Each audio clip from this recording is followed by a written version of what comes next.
Everyone, आज हम पढ़ने वाले हैं एस्टेट 2024 के लिए इंग्लिश का most important topic that is parts of speech. तो पार्ट्स ऑफ स्पीच को पढ़ने से पहले हम समझेंगे कि पार्ट्स ऑफ स्पीच होते क्या हैं।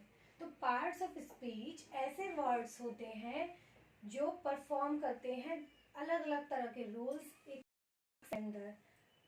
जैसे 8 पार्ट्स ऑफ स्पीच हैं, तो 8 पार्ट्स ऑफ स्पीच ऐसे वर्ड्स हैं जो हम किसी भी सेंटेंस में उन वर्ड्स को देखेंगे तो हमें पता चलेगा कि उस सेंटेंस का पर्टिकुलर रोल जो है अलग अलग तरीके से बताने के लिए ये वर्ड्स यूज किए जाते हैं। So parts of speech are the words that perform different roles in a sentence.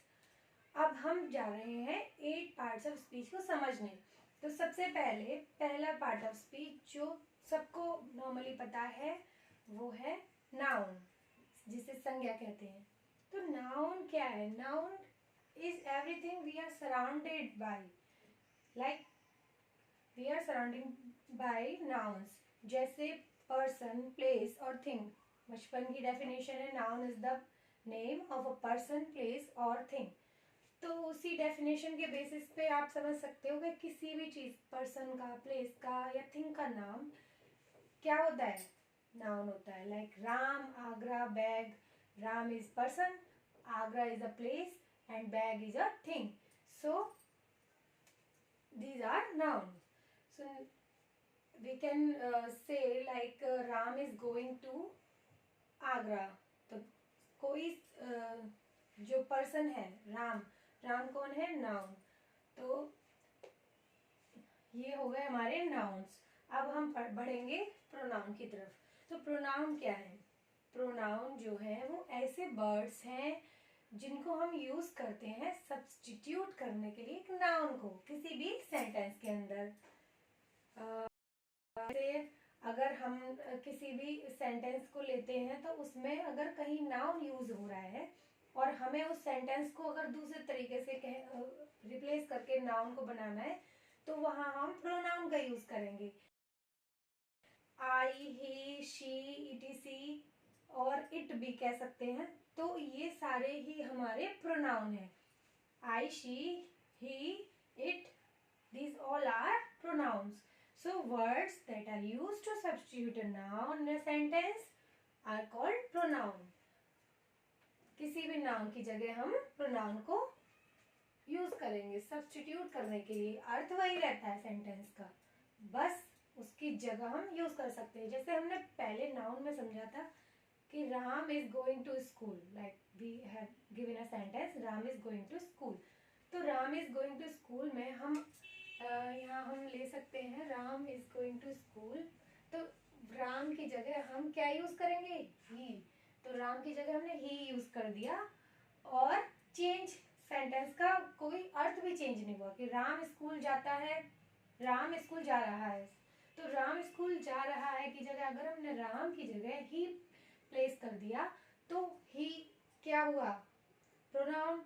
और प्रोनाउन यूज करने के बाद सेंटेंस का मीनिंग चेंज नहीं हुआ, बस उसका हमने एक सब्स्टिट्यूशन ले लिया। नाउन की जगह हमने एक वर्ड ही लिया और वो सब्स्टिट्यूट करेगा और वो होगा pronoun. Like he is going to school, तो he is substitution word for a noun.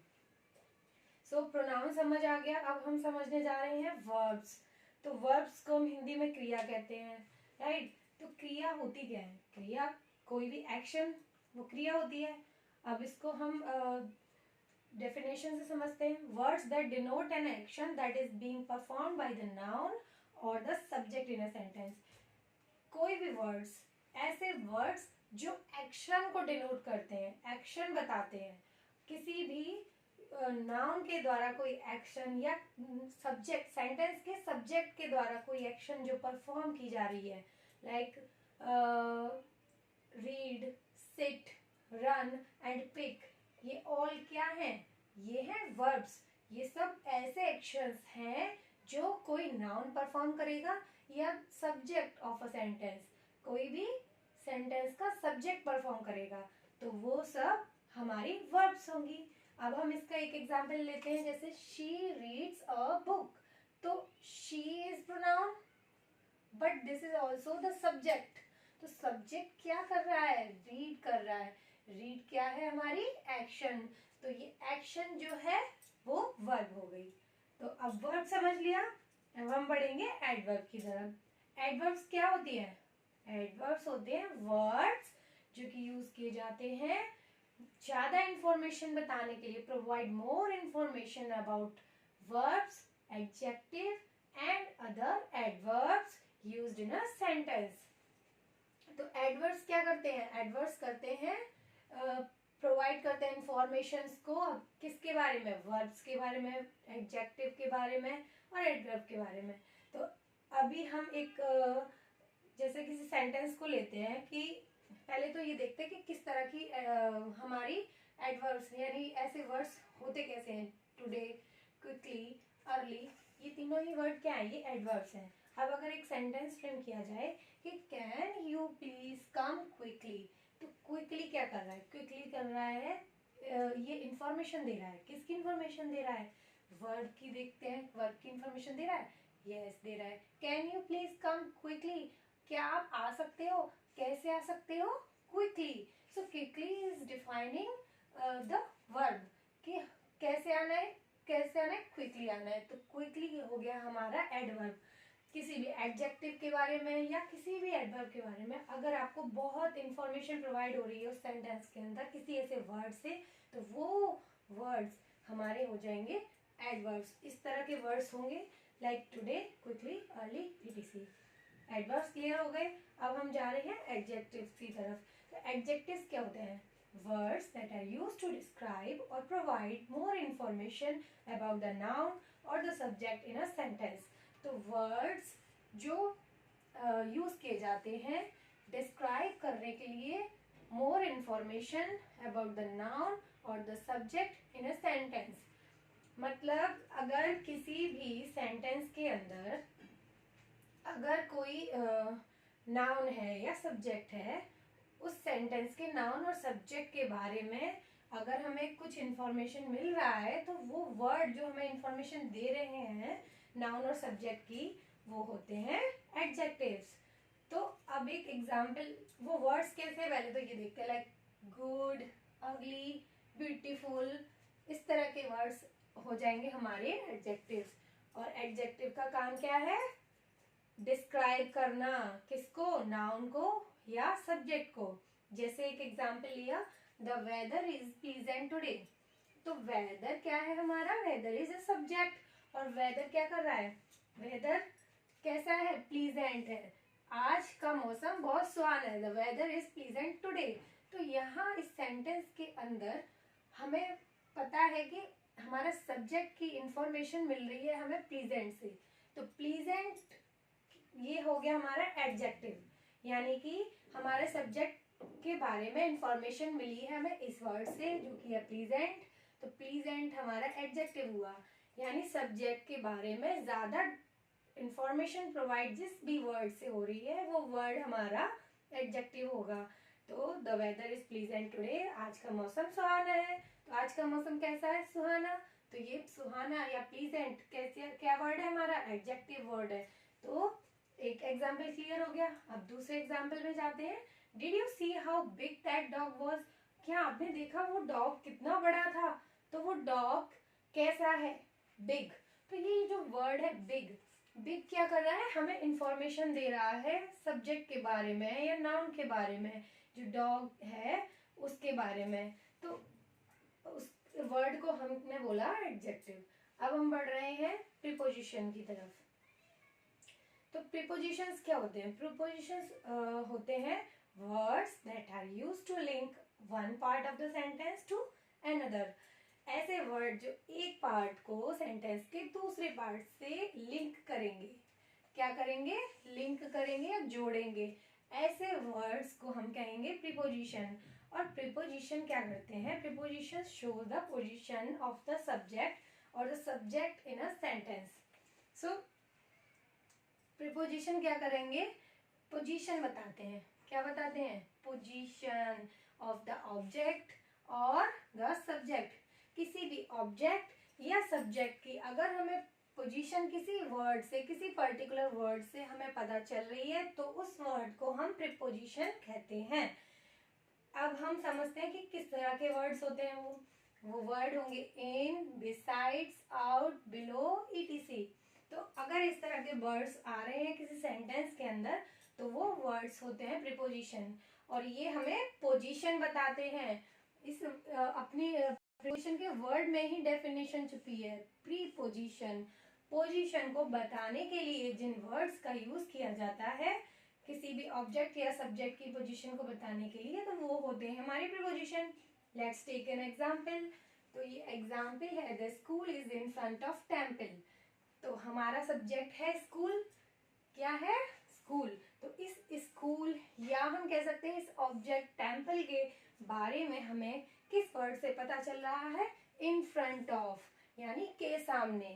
इस वर्ड के थ्रू हमें पता चल रहा है कि स्कूल कहाँ है, मंदिर के सामने, या मंदिर कहाँ है, स्कूल के सामने। तो ये जो पूरा हमारा वर्ड है ये हमारा हो जाएगा प्रीपोजिशन। तो preposition is clear now. Let's move to conjunctions. Conjunction क्या करते हैं, कंजक्शंस करते हैं कनेक्ट किसको, two different parts of a sentence या फ्रेजेस या क्लॉजेस, इनको जोड़ने का काम। तो कंजक्शन करते हैं कनेक्शन का काम, जोड़ने का काम, किसी भी सेंटेंस के दो अलग अलग पार्ट्स को या फ्रेजेस को या क्लॉजेस को जोड़ने का काम कंजक्शन करते हैं। तो any word that is used to connect two different parts of a sentence or phrases and clauses are conjunctions, so किस तरह के वर्ड होंगे, let's take an example, and, or, for, because, etc। अगर ये words use हो रहे हैं किसी टू पार्ट्स ऑफ सेंटेंस को जोड़ने के लिए, then these are conjunction, यही यूज होंगे। Like take an example, Jia and Tia had come to my birthday। तो जिया एंड टिया, इस तरह के दोनों फ्रेज या क्लॉज या सेंटेंस को जोड़ने का काम कौन करेगा, कंजक्शन। लाइक एंड ने जोड़ा है इस सेंटेंस में, तो जोड़ने का काम, कनेक्ट करने का काम किया है, तो एंड इज कंजक्शन। अब हम जा रहे हैं पढ़ने इंटरजेक्शंस। तो इंटरजेक्शंस क्या होते हैं, इंटरजेक्शंस होते हैं ऐसे वर्ड्स जो कन्वे करते हैं, जो हमें समझाएंगे, क्या समझाएंगे, स्ट्रॉन्ग इमोशंस कन्वे करेंगे, दर्शाएंगे स्ट्रॉन्ग इमोशंस और फीलिंग्स को। किसी भी एक सेंटेंस को लेंगे और उसमें हम अगर देखते हैं कि स्ट्रॉन्ग इमोशंस या फीलिंग्स को रिप्रेजेंट कोई वर्ड कर रहा है तो वो वर्ड है इंटरजेक्शंस। लाइक वो वर्ड होते हैं ओह, वाव, एलएस, etc। तो ये वाले वर्ड्स हमें स्ट्रॉन्ग इमोशंस, बहुत ज़्यादा खुशी, बहुत ज़्यादा दुख, इन सारे वर्ड्स से हमें पता चलता है।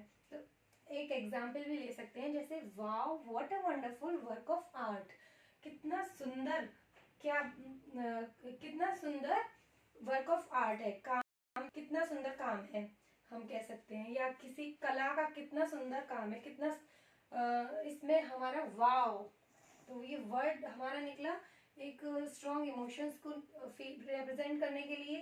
तो जब हमने रिप्रेजेंट करा तो हमने वर्ड यूज करा wow, what a wonderful work of art. तो ये वर्ड हमारा वाव स्ट्रॉन्ग इमोशन को दिखा रहा है, that's why this is a interjection. So we have completed 8 parts of speech in this session. Thank you so much.